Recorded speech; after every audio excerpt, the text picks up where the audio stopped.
الحمد لله وحده والصلاة والسلام على رسول الله وعلى آله وصحبه أجمعين أما بعد فأعوذ بالله من الشيطان الرجيم وظللنا عليكم الغمام وأنزلنا عليكم المن والسلوى وظللنا اور سایہ کیا ہم نے علیکم الغمامہ تم پر بادل کا وأنزلنا عليكم المن والسلوى اور اتارا ہم نے تم پر من اور سلوہ کلوا من طیبات ما رزقناکم کہا ہم نے کھاؤ ان پاکیزہ چیزوں میں سے ما رزقناکم جو ہم نے دی ہیں تم کو وما ظلمونا اور انہوں نے ہمارا کوئی نقصان نہیں کیا ولکن کانوا انفسہم یظلمون بلکہ وہ اپنا ہی نقصان کرتے رہے۔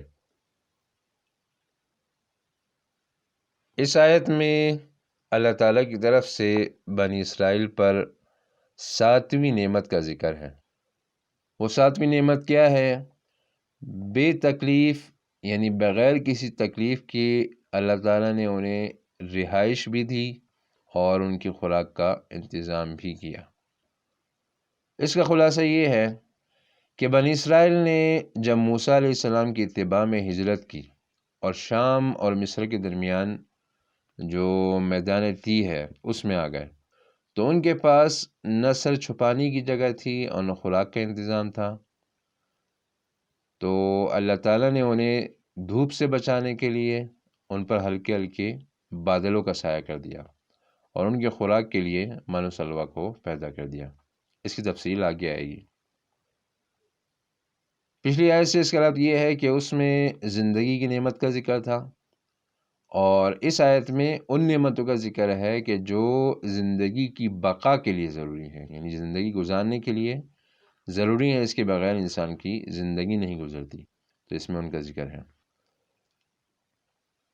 یہاں فرمایا وَظَلَّلْنَا عَلَيْكُمُ الْغَمَامَ اور سایہ کر دیا ہم نے تم پر بادلوں کا، تو اس میں وَظَلَّلْنَا میں اس بات کی طرف اشارہ ہے کہ اس بادل کا فائدہ صرف سایہ کرنا تھا، اس سے بارش مقصود نہیں تھی۔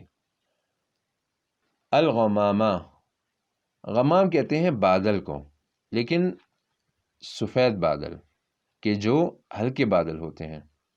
دیکھیں جب گھنے بادل آ جائیں بارش والے تو ان بادلوں کے ساتھ گرمی بھی آتی ہے، حبس ہوتا ہے، گرمی ہوتی ہے، پریشانی ہوتی ہے، لیکن غمام سفید بادل، ہلکے بادل، یہ وہ بادل ہوتے ہیں کہ جو کہ صرف سورج کی گرمی اور اس کی تیز روشنی اس سے کم ہو جاتی ہے اور اندھیرا اور حبس اس سے نہیں ہوتا۔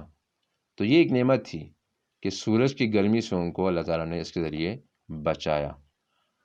وَأَنزَلْنَا، تو یہاں انزلنا پیدا کرنے کے معنی میں ہے، ایسا پیدا کرنا کہ جس میں ظاہری اسباب و کوئی دخل نہ ہو، کیونکہ میدان طی میں من و سلویٰ کے پیدا ہونے کا کوئی ظاہری سبب موجود نہیں تھا۔ یعنی میدان طی ایک ایسا علاقہ ہے کہ جہاں پر یہ چیزیں پیدا نہیں ہو سکتی، من و سلویٰ، لیکن پھر بھی اللہ تعالیٰ نے اپنی قدرت سے بنی اسرائیل کے لیے یہ چیزیں وہاں پیدا فرمائیں۔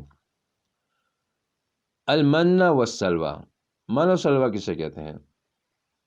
تو من کے بارے میں مفسرین کے بہت سے اقوال ہیں، جیسے ترنجبین، شہد، بعض مفسرین نے میٹھا شربت بھی لکھا ہے۔ تو ابن کثیر رحمہ اللہ نے ان سب کے درمیان، ان اقوال کے درمیان ایک تطبیق فرمائی ہے۔ وہ فرماتے ہیں کہ یہ سب اس سے مراد ہو سکتے ہیں، کیونکہ من جو ہے وہ ایک میٹھی چیز ہوتی تھی جو کہ رات کے وقت برف کی طرح برستی تھی۔ پھر اس میٹھی چیز کو اگر اکیلے کھایا جاتا تو یہ ترنجبین کی مانند ہوتی تھی، اور اگر پانی میں اسے ملا دیا جاتا تو ایک شربت سا بن جاتا، اور اگر اس سے کوئی اور چیز بنائی جاتی تو حلوہ وغیرہ کوئی خوراک بن جاتی۔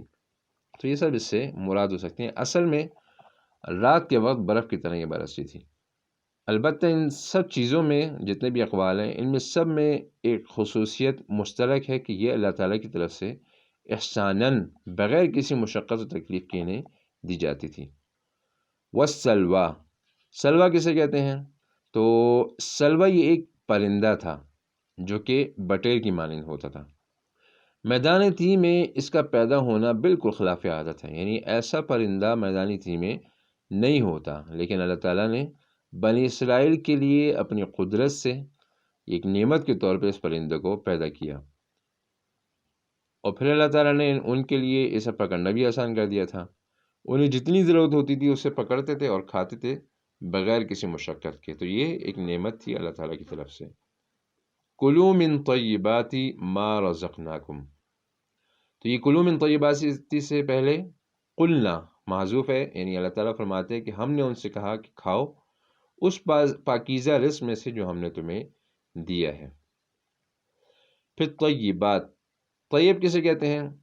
طیب اس چیز کو کہتے ہیں کہ جو کہ حلال بھی ہو، ہر قسم کی گندگی سے، بیکٹیریا وغیرہ سے پاک بھی ہو، اور ہر قسم کے شک و شبہ سے بھی پاک ہو، اور چوتھی چیز اس میں غذائیت ہو، صحت ہو، بدن کی نشو و نما اس میں ہو۔ تو اسے کہتے ہیں پاکیزہ، کہ حلال بھی ہو، ہر قسم کی گندگی سے، شک و شبے سے پاک ہو، اور پھر اس میں غذائیت بھی ہو۔ آج کل جو غذائیں عام طور پہ کھائی جاتی ہیں، پروسیس غذائیں، تو اگرچہ وہ حلال تو ہوتی ہیں لیکن صحت مند نہیں ہوتی ہیں، صحت بخش نہیں ہوتی ہیں، اس میں غذائیت اور بدن کی نشو و نما، صحت وغیرہ نہیں ہوتی۔ تو ان چیزوں سے پرہیز کرنا چاہیے۔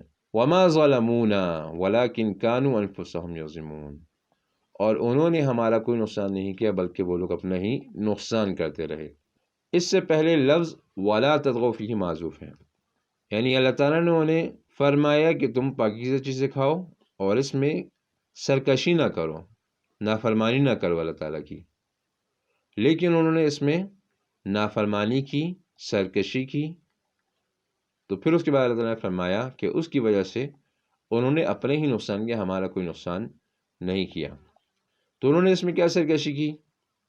مفسرین نے لکھا ہے کہ انہیں اللہ تعالیٰ کی طرف سے حکم تھا کہ اسے کھاؤ لیکن ذخیرہ نہ کرنا اور ناشکری نہ کرنا اس میں، لیکن انہوں نے اس کا ذخیرہ کرنا شروع کر دیا، تو ان کی اس نافرمانی کی وجہ سے پھر وہ سڑنے لگا۔ جو چیز انہوں نے ذخیرہ کی تھی وہ سڑنے لگی، اس میں بدبو ہو گئی، کیڑے پڑنے لگے، اور پھر ماء السلویٰ کے نزول میں بھی کمی واقع ہو گئی۔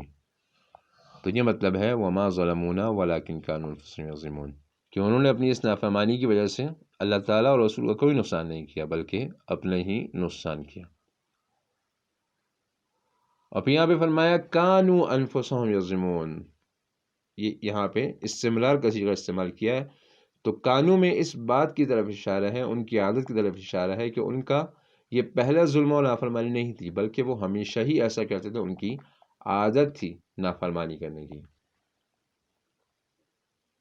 پھر اسے ظلم فرمایا گیا ان کی اس نافرمانی کو، تو اصل میں ہر نافرمانی، ہر گناہ ظلم ہی ہوتا ہے، کیونکہ ہر گناہ گار جو ہوتا ہے وہ خود پر ظلم کرنے والا ہوتا ہے۔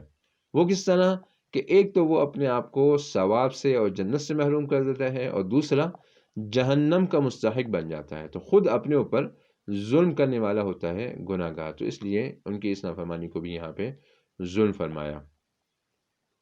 دوسرا یہ کہ ان کی اس نافرمانی کی وجہ سے ان کی اپنی نعمت میں بھی کمی آ گئی، اور آئندہ کے لیے بھی اللہ تعالیٰ کی ایک نعمت میں کمی آ گئی کہ اس سے پہلے، ان کی اس نافرمانی سے پہلے چیزیں نہیں سڑا کرتی تھیں، خراب نہیں ہوتی تھیں کھانے کی چیزیں، لیکن ان کی اس نافرمانی کی وجہ سے چیزیں سڑنے لگیں۔ رسول اللہ صلی اللہ علیہ وسلم نے فرمایا لولا بنی اسرائیل لم یخنز اللحم، اگر بنی اسرائیل نہ ہوتے تو ماء السلویٰ کو ذخیرہ نہ کرتے اور وہ نہ سڑتا تو آج گوشت خراب نہ ہوتا۔ تو ان کی اس نافرمانی کے بعد اللہ تعالیٰ نے یہ نعمت چھین لی کہ کھانا سڑنے لگا۔